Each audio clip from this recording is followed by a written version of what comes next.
Yes, good evening and welcome to this very special screening of a radiograph of a family here in the Balie during the WCA festival.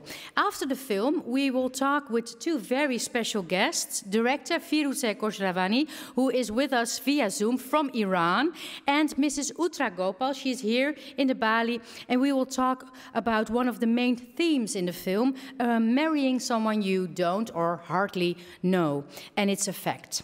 The conversation will be in two parts. The first part will be in English with director Firouzeh Khosrovani, and the second part will be in Dutch with Mrs. Gopal. She is an alderman in Tynaarlo, and she is an experienced expert on the topic of arranged marriages. My name is Parvin Mirahimi. I'm a program editor here in the Balie.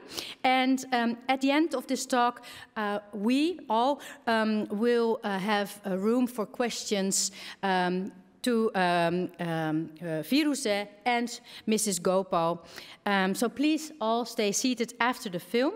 And I very much hope you will enjoy this wonderful, wonderful film by Mrs. Khosrovani, Radiograph of a Family. And I'll see you later. Thank you.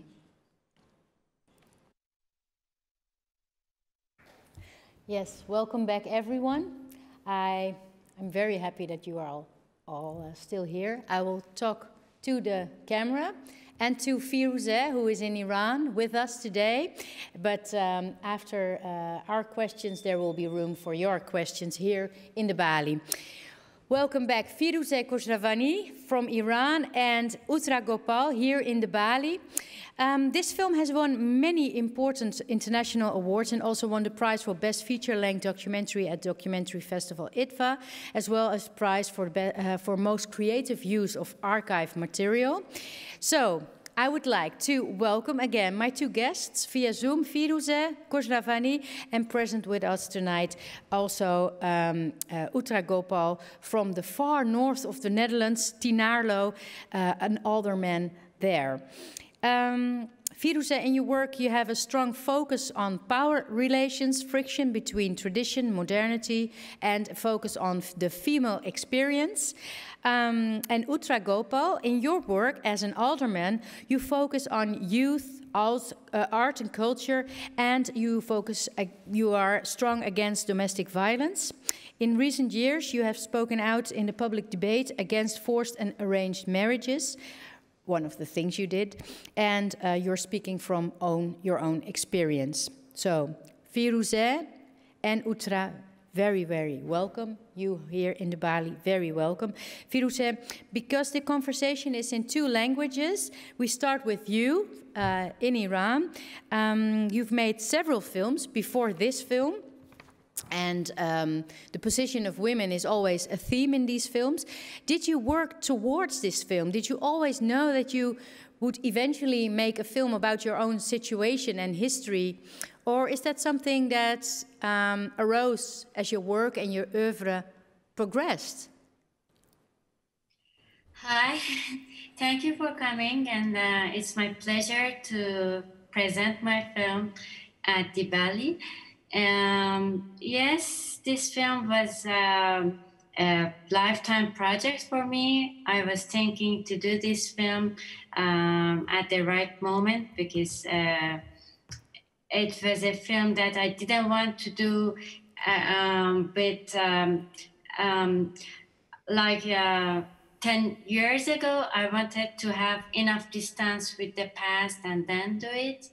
And so I think it was the right moment that I decided, because I knew that it's once a life you do something autobiographic and about your own family.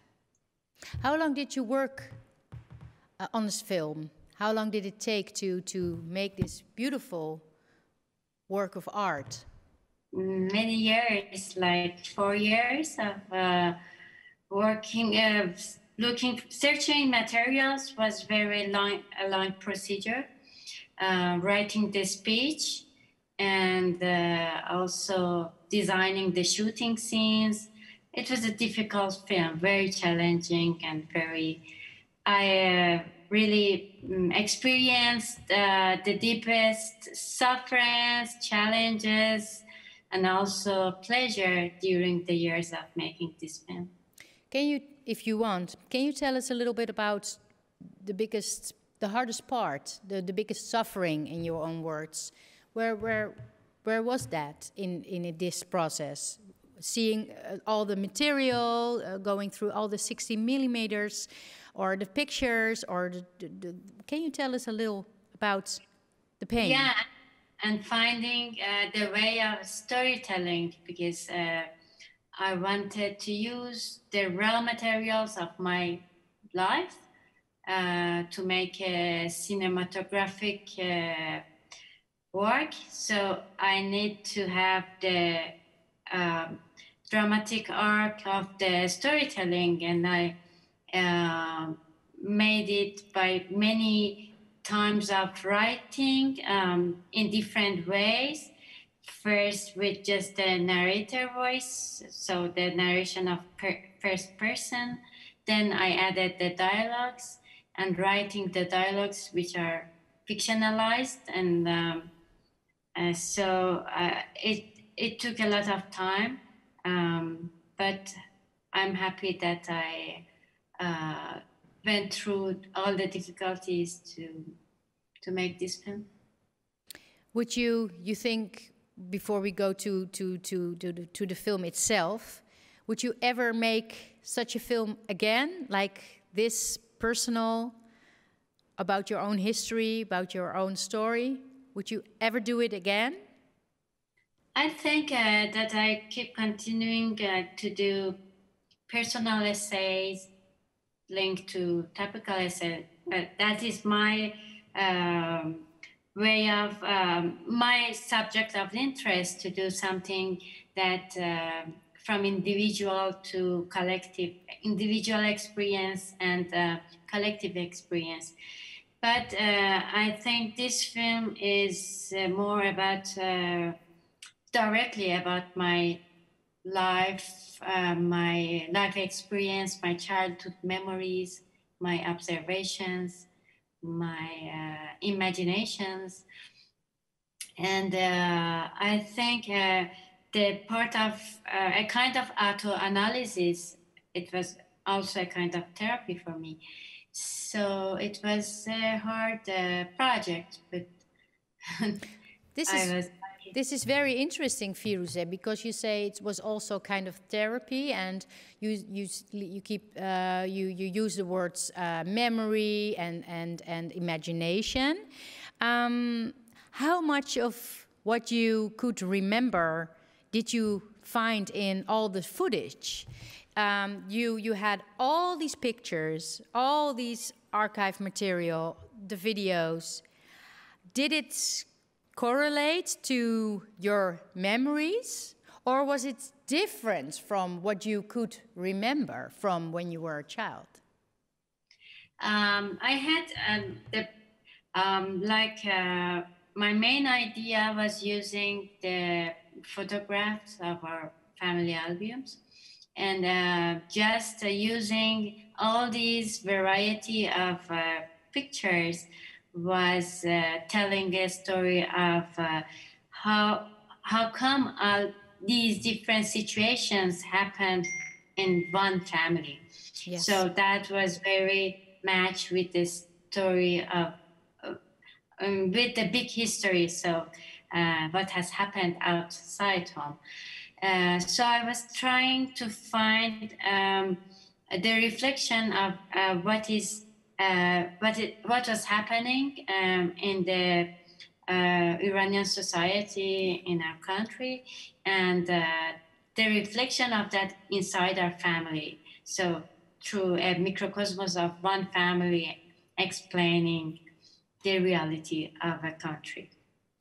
And so I find this relationship of my parents, and also their two words, very, I can use them like the emblematic representative of two poles. So I thought that this is the same duality of Iranian society. Yes. The same bipolarism and dichotomy. So I used it as the instrument of the narrative of this film. Beautiful, beautiful. So there was a relation between the situation in your home and Iran, what happened in Iran. But how were your memories from where you were a child, were they different from what you found in the footage, in all the pictures and videos? Was it different from how you remembered it as a child? When I was looking for footages of before revolution, that I had a very foggy memories of that time. But I wanted to use more Super 8, 8 millimeters footages, because that was by itself has the texture of memories, old memories, because they're vintage and out of focus. And so I thought that this is a very good texture, and I was not looking for very good quality images. So that means the time has passed. So I was trying to find a very good atmosphere for the archival footages. A part of them are family home videos that are, again, not all from our family, but it could be. So it's, I wanted to use a public archive, but using to tell my story, to tell an individual story. And so I wanted to use more home videos, but it was not enough. So I tried to get also archival materials from televisions, from Iranian television and from Switzerland. So there are kind of official archives, unofficial archives, photographs, shooting scenes, and reenactment of the little girl who represent my childhood, and that's it. Yeah, beautiful. So this was your memory. We see, like you said in your answer, we see friction between ages, between lifestyle, modernity versus tradition, religion versus science, men and women. There's friction between all these pairs. Yet your parents came together voluntarily. They both committed to marry each other, even though they barely knew each other. What do you think, Firouzeh, they saw in each other from the very beginning? Why did they come together, you think? I think that that was they met each other in a party before, and then they my father fell in love, obviously, and my mother was very curious to also to go abroad and have a new life, and she was at one part very courageous to jump in a new country and to confront a new life, a new lifestyle. But in another side, she was very worried how to maintain her religion and her spiritual beliefs, and so that was the thing that I explained at the beginning, that she was in this dilemma. Yes, we were talking before, guessing how old your mother was at the time and how old your father was. You told me your mother was 18 and your father was 36 when they got married, right?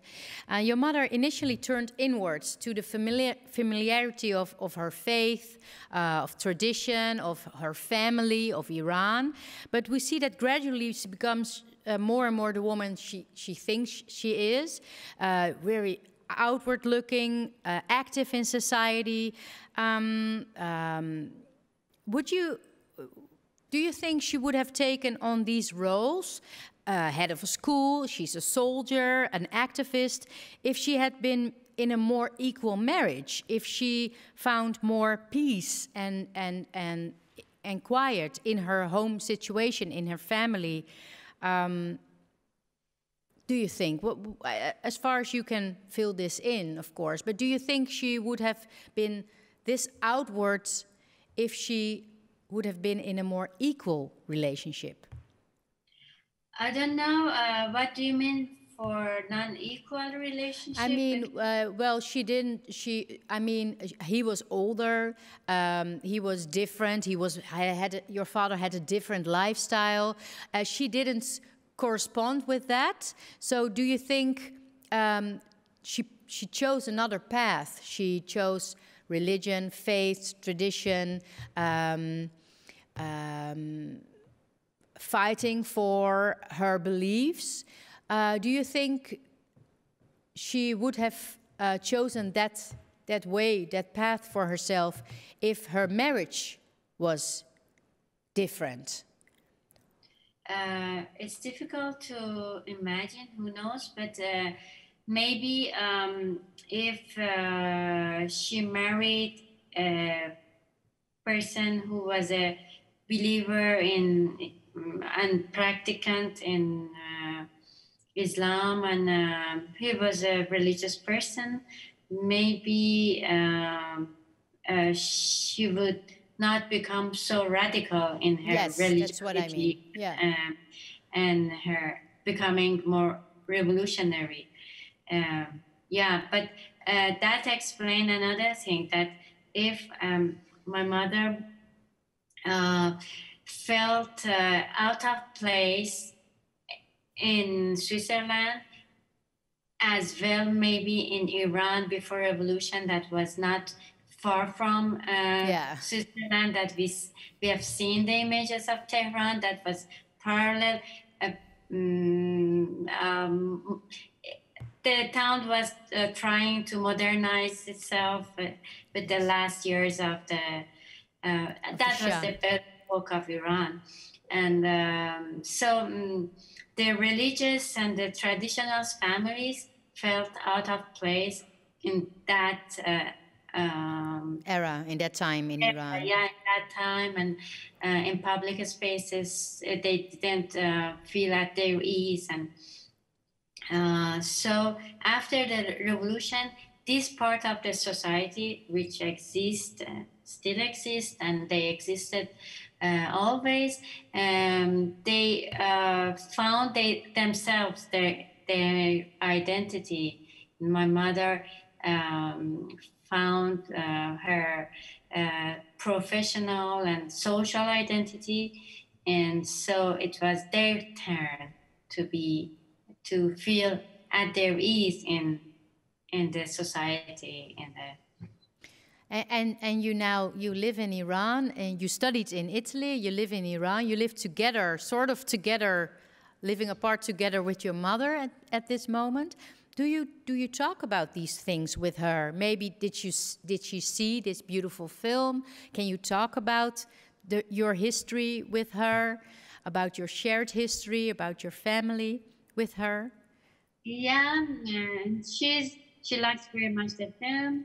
She recognized everything, and now she's like all the revolutionaries after 40 years. That is already past that fever of revolution, that the big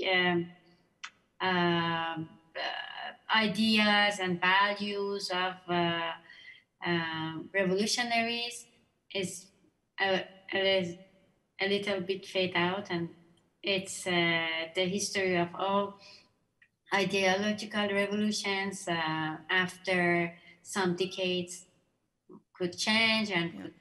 So also the revolutionaries of my mother's generation, a part of them are doing a revision of what has happened, and that was that. So they are not as revolutionary as that time. They are less believers in doing revolution, and that the revolution has not realized their own values. So they're disappointed, maybe. So little Firouzeh we see in the film, the little girl, she's grown up, obviously, now, and made this beautiful film. Torn between your mother and your father, between tradition and modernity. We saw it in the film.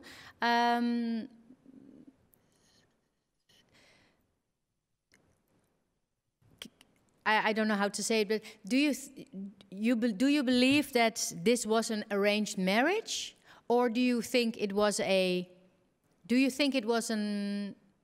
Yeah. Do you think this was arranged marriage? Not totally. Not a classic. No. And I think my father was not a person who will choose like in an arranged marriage after living for a long time. No, he would not do that. No. And that was the case of a love story has happened, and then as the tradition requests that, so he asked his parents to go to my mother's home and ask formally to get married. And then for the wedding party, as you have seen in the film, since he didn't want to wait till the next summer vacations and go to Iran, and he knew that it's just a formality, and he asked them to organize the wedding party without his presence. With the picture, for the beginning of them, as a metaphor also. Yes, can you elaborate, please? As a metaphor for? As a metaphor for what?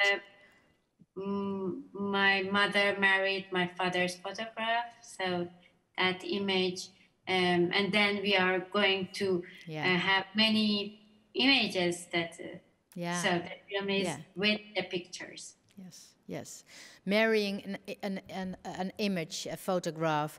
Why do you think your father was a very free-spirited man? He was. He lived in Europe. He lived in Geneva. Why do you think? Or maybe you ask him. Why do you think he married a more or less traditional girl from Iran? Why didn't he choose to find a bride maybe in Europe, who was more open-minded, maybe? Yeah, this is the question that many times many Iranian men finally choose to, when they, after having years of studying in West or in another country, and then they have many maybe open relationships, and then for getting married, they choose a very traditionalist or in a traditional way, a very good girl from their country. This is something. It really fascinates me. I see it also from Iran as well, and I've seen it many times, and it always fascinates me. Why do you think that is? Well, we will ask Oetra as well. So thank you so. They want to construct their family. They have enough. Experiences of their youth, and now they want to have a family. And so a good mother, a good woman. I think that's very interesting. So thank you so much, Firouzeh. We'll be back to you in a while. But first, I'm going to talk to my second guest here in the Balie, Mrs. Oetra Gopal. She's an alderman in the municipality of Tynaarlo in the far north of the Netherlands. Is it Drenthe or is it Groningen? Drenthe. In her work, she focuses on youth and family cases, among other things, of course. And in the public debate, she has spoken out for many years now against arranged and even forced marriages. I'm now switching to Dutch. Welkom, mevrouw Oetra Gopal. Fijn dat u er bent. U heeft zich in het publieke debat al een jaar of 10, tenminste de stukken die ik kan terugvinden, uitgesproken tegen gearrangeerde huwelijken en de druk die daarbij vaak wordt opgelegd vanuit families, gemeenschappen, de traditie. Uw verhaal is een ander verhaal dan het verhaal hier in de film. En toch heb ik u gevraagd bij ons te zijn vanavond. En ik ben heel blij dat u bij ons bent. U hebt wel eens in een interview gezegd dat u door te trouwen juist vrijheid hoopte te vinden en de mogelijkheid om zich verder te ontwikkelen, de wereld eigen te maken. En we zien de moeder in de film, de moeder van Firouzeh, juist naar binnen keren op het moment dat zij trouwt en in een vreemde cultuur in een ander land terechtkomt. Zou u ons kort kunnen vertellen wat uw situatie was toen u trouwde met iemand die u niet goed kende? Nou, ik denk dat daaraan vooraf gaat het gegeven dat je, net zoals de moeder van Firouzeh, je immigreert naar een ander land. Ik kwam als kind naar Nederland. Mijn moeder woonde hier met mijn broers. Dus je komt in een andere land terecht. Ja, al in een andere gewoontes. En mijn moeder die hier al woonde, was redelijk op zichzelf gericht. Veel meer vanuit het cultuur, beschermend. En je komt als kind en je groeit op eigenlijk in andere omstandigheden dan je land van herkomst. Eigenlijk heb ik het achteraf ervaren als traditioneler dan eigenlijk de jongeren die in Suriname, waar ik geboren ben, zeg maar zich verder ontwikkelden. En je ziet dat vaker als mensen in een ander land gaan, dat ze een houvast vinden in hun eigen cultuur en daardoor je misschien zou kunnen zeggen dat de tijd stilstaat en de ontwikkeling daardoor ook op een andere manier verloopt dan het land van herkomst. Op een gegeven moment was ik op een huwbare leeftijd en binnen mijn gezin was het zo dat, en in de gemeenschap ook, dat er dan gekeken wordt naar een huwbare partner voor je. En ik was op dat moment aan het studeren en had geen oog voor een man in mijn omgeving, omdat je ook zo opgevoed bent. Je moet je familie eer hoog houden. En dat betekent dus dat je ook op een goede manier je leven leidt. Geen vriendjes, geen... Klopt. Nee. Dus ik had mijn focus op mijn studiewerk en totaal niet op een huwelijk. Tot de situatie zich aandiende en ik dus wel in een huwelijk, ik vind onder emotionele druk ben beland. En je gaf aan van dat ik in een huwelijk ben gestapt om de vrijheid. Dat is dus niet zo. Ik wilde niet trouwen.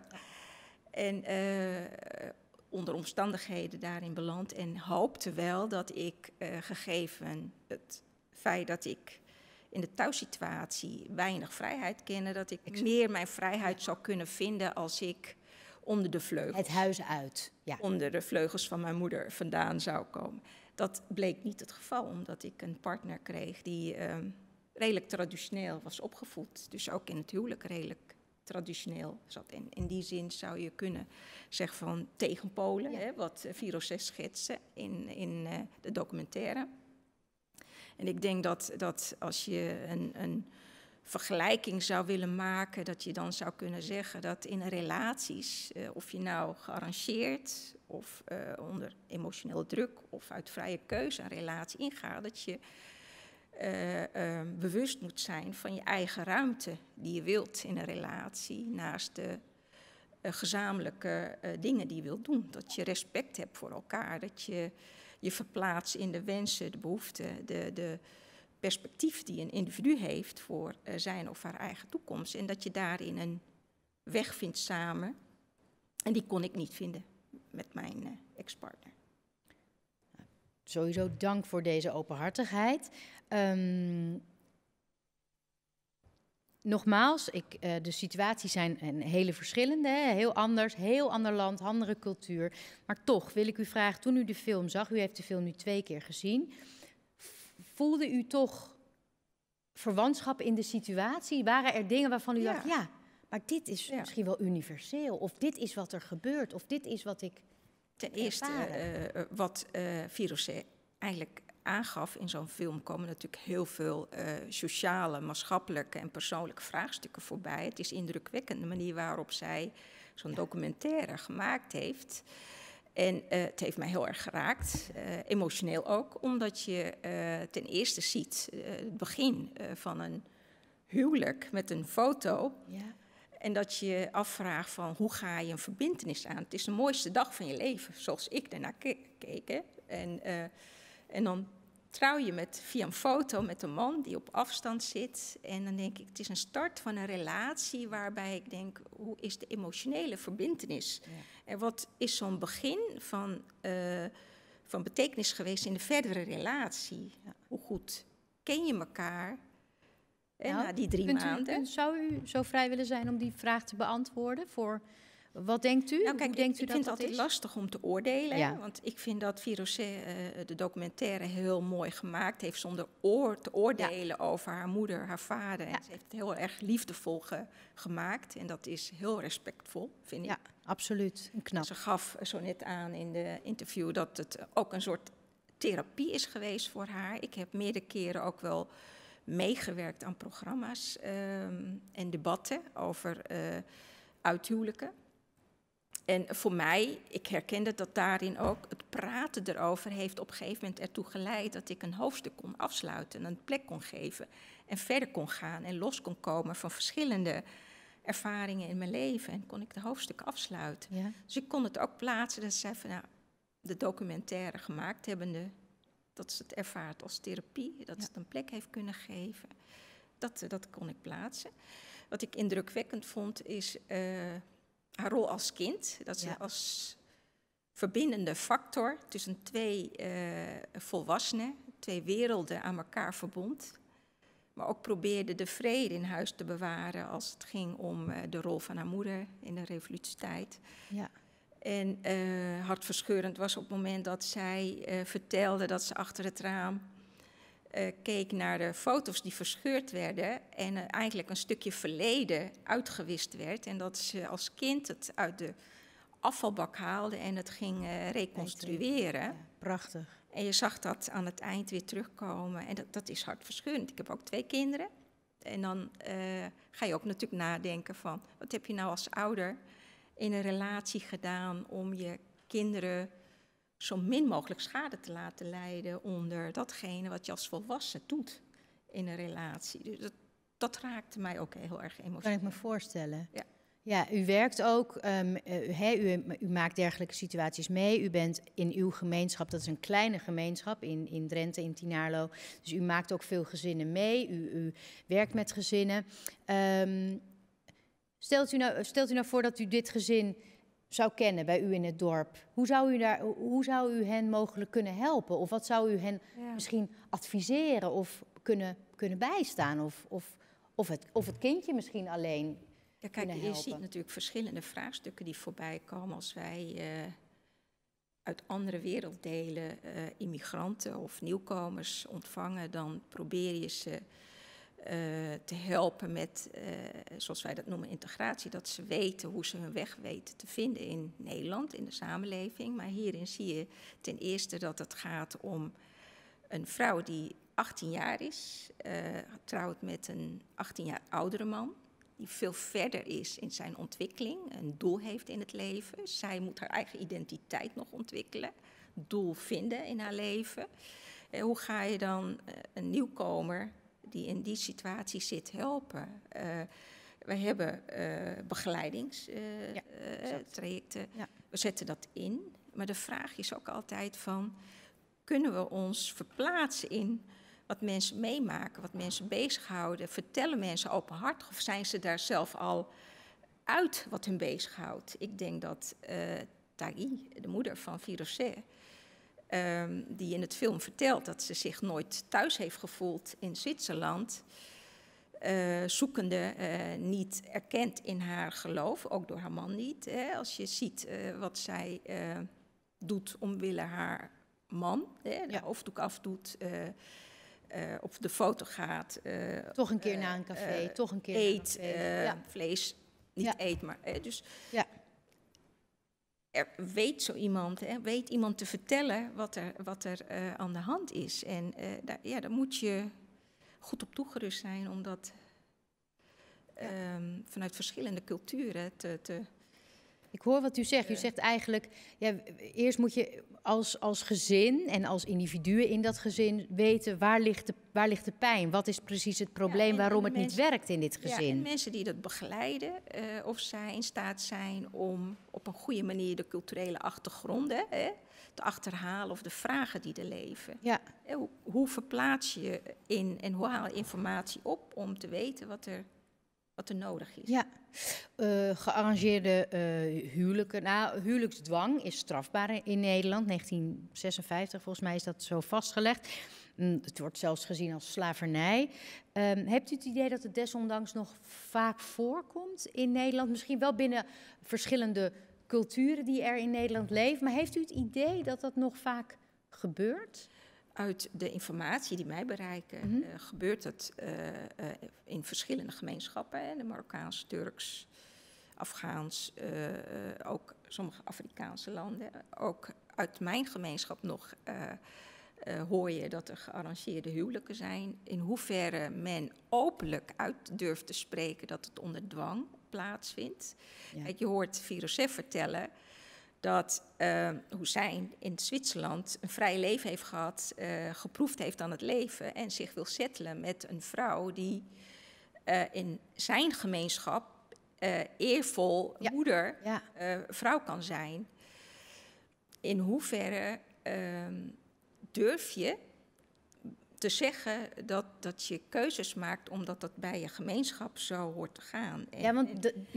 Dat is belangrijk. Wat is gearrangeerd, wat is onder druk van de gemeenschap. Mensen die meekijken. Het is niet dwang, fysiek dwang of mentale dwang of psychisch dwang, maar het is iets waar je mee opgroeit. En sociale dwang, zo je wilt. Het is een ongrijpbaar iets en lastig. Hè? Je zei het fascineert je, het thema. Absoluut. Het fascineert mij ook. En het fascineert mij ook dat mensen daar niet zo openlijk over durven te praten. En dat is ook een van de redenen dat ik wel het gesprek aanga. Om een stukje bewustwording van wat doet het met een individu als je in zo'n situatie terechtkomt. En wat doet het de kinderen die uit zo'n relatie voortkomen. En wat voor schade kun je voorkomen door in ieder geval bewust te zijn van het gegeven dat dingen op deze manier gaan. En hoe kun je hoe kun je dat voor zijn? Ja. Dat mensen bewuste keuzes kunnen maken. Want denkt u dat binnen een dergelijke situatie, wat u zegt, het is geen fysieke dwang, maar denkt u dat als er binnen de sociale context en de sociale dwang die er dan kan zijn, van nou, het is goed als jij met zo'n meisje trouwt of als jij met zo'n man trouwt en dat gebeurt, denkt u dat er dan toch een duurzame, misschien zelfs gezonde, liefdevolle relatie kan ontstaan? Daar geloof ik wel in. Dat zie je zo af en toe om je heen gebeuren. En het is ook in hoeverre mensen open en eerlijk praten over een relatie. Of het nou schijn is naar de buitenwereld toe. En ik moet je zeggen dat ik in de loop van de jaren natuurlijk ook in alle gemeenschappen zie dat relaties best wel ingewikkeld is. Hè. In Nederland gaan ook 1 op de 2, 1 op de 3 mensen uit elkaar. Dat zijn vaak relaties uit liefde geboren. Waarin wordt en uiteindelijk gekozen uit vrijheid. gaat men uit elkaar. Ik geloof erin dat het belangrijk is om in iedere relatie, wat ik zei, te verdiepen in de ander. Wat houdt de ander bezig en hoe kun je in een relatie geven en nemen en elkaar de ruimte geven ook om individueel verder te ontwikkelen, zodat je naast je eigen ontwikkeling ook een gezamenlijke doel hebt. Ja. De ouders van Firouzeh ontwikkelden zich allebei nogal sterk, maar een hele andere kant op. Los van elkaar. Ja, en hadden daarbij misschien geen oog voor elkaars interesses of ontwikkeling. Nou ja, dan zou ik het dus gaan invullen. Hè. Ja, de nee, dat willen we niet. Ja. Die voorbij kwamen, ga je natuurlijk invulling geven aan een verhaal. Vanuit je eigen interpretaties, vanuit je eigen context. En dat maakt het lastig. Ja. Ja. Want je stelde Firouzeh de vraag, hè, van heeft je moeder de film gezien? Ja. Dat was ook een van mijn vragen geweest die ik haar gesteld zou hebben. Want je ziet haar aan het eind van de film. Heel indrukwekkend. En dat grijp je aan. Ja. Je hebt net het levensverhaal gezien. Van haar vader en van Firouzeh. En wat mij wel interesseert is van, heeft de gemeenschap de documentaire gezien en wat is de reactie van de gemeenschap? Zullen we het haar vragen? Ja, dat zou ik wel willen. Wilt u het vragen zelf? Yes, prima. Firouzeh, are you with us? Yes. Yes. Mrs. Oetra Gopal, she would like to ask you a question about the film. Yeah. First, good evening, if I can say Firouzeh. First, I want to congratulate you. My English is not so good for winning a main award in the IDFA competition. I was very impressed. I see the documentary 3 times, and every time it touched my heart. It is a very special way you have written and directed it, with many social and personal issues. I've seen your mother at the end in the movie, in the documentary. It was good to see her because it is her life story. And I was curious of see what did the community, what is the reaction of the community about the documentary, and which issue is for you important to talk with the community? Yeah. So your question is if this film is for the Iranian public, you mean, or? Yes. Yeah, the community where she lives in Iran, her friends, maybe her colleagues, or they have different opinions, but I have to say mostly they like it, and I received many good words, many good feedbacks. But I'm surprised sometimes that they try to judge, and they are or pro-mother or pro-father, and it was something that was not in my intention, because I try to not judge and not leave a space to be judged. But this is the judgment inside the mind of someone. So it depends that from their background or their life, someone understand and give reason to my father, and someone just to my mother. And it's very, again, the continuation of this film, that the Iranian society is divided in two. And it was, sometimes it's difficult for me to hear that I was not fair toward my father or toward my mother, because I tried to be really, I tried to not judge and to be fair and have a very balanced film.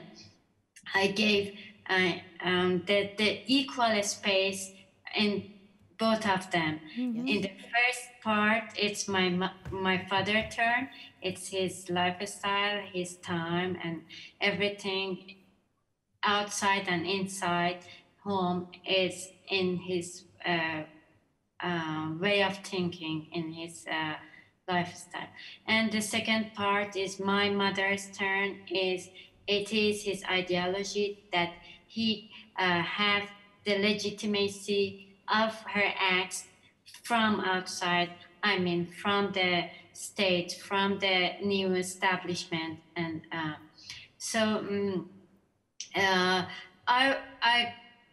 I was the person in a very equilibrated point, because a little child could not, a little child love them both in an equal way.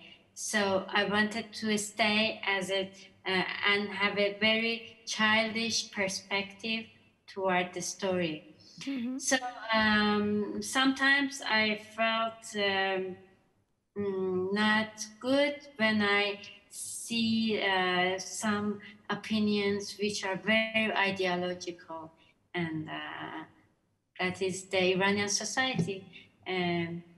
So from outside, from abroad, the feedbacks is more balanced, and they are also asked me some questions about the film, about the cinematography of the film, about the cinema, about the aesthetic of the film, the style, the structure. Inside Iran, it's more the subject of the film. Mm-hmm. So they discuss about revolution before and after, what has happened, that this Iranian revolution affected every single life, family lives. It entered in all Iranians' home. It affected every corner of our domestic life. And this is something, is like an open wound. So it is a kind of revision of what has happened. So it's painful for someone, and it is true.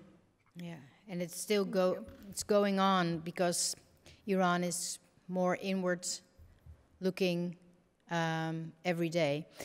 Is the film in Iranian cinemas or art houses in Iran? Not yet, but because of COVID, we think there's a very big fifth. Yes. Of the COVID. It's really. Please continue, Firouzeh. Will it be after you think, when things get a little better, cinemas go open again? You think the film will be in cinemas in Iran? Inshallah, I don't know. Yes. Firouzeh, what would you like to say to little Firouzeh, the 7, 8, 9-year-old Firouzeh? What would you like to say to her now? Now you know the whole story. Then don't worry. The things will be, the time will solve every problem, and not getting very serious the problems inside home. And that the thing that I was very sensitive, and it is I think for a child between parents, is always something. If you have to choose to be in one side. So it was, but I think in the end of the day, it was good to increase my capacity of adaptability, and to understand, and to comprehend, and have this microcosmos of reality inside home. So, and it was the fuel of my imagination. So you live together with your mother now, more or less. How is she doing? She's fine. She's doing. She's busy with the religion still, and this is good. So she teach Quran. She has students at home. Yeah. Thank you so much, Firouzeh, for being with us from Tehran. Oetra, mag ik u dezelfde vraag stellen? Wat zou u tegen de 21-jarige Oetra willen zeggen?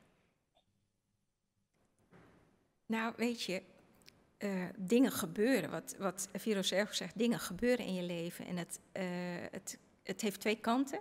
De ene kant is dat het je heel veel verdriet brengt en je op terugkijkt en denkt, had het niet anders gekund. Maar aan de andere kant is dat het ook je heel veel brengt. Het geeft je kracht en het brengt je ook andere dingen die je ook met open armen hebt ontvangen. Ik heb 2 prachtige kinderen, nu 2 kleinkinderen. En dat is ook voortgekomen uit de relatie. En daar ben ik dankbaar voor. Mooi. Ja. En daarnaast heb ik een goed leven. En ja. Prachtig. Mooie woorden. Laatste woorden in dit gesprek. Zeker niet de laatste woorden hierover gesproken. Ik wil u heel erg bedanken voor het naar Amsterdam komen en deelname aan dit gesprek. Thank you so much, Firouzeh, for being with us. And great luck with this amazing film. And good luck with the next. Is there a next project already? I'm just thinking about the new project. Okay. But it's we are very much looking forward to your next film. So thank you so much. De mensen hier in de zaal, fijn dat jullie er waren. WCA Festival, ga dat zien. En tot de volgende. Dank u wel. Thank you.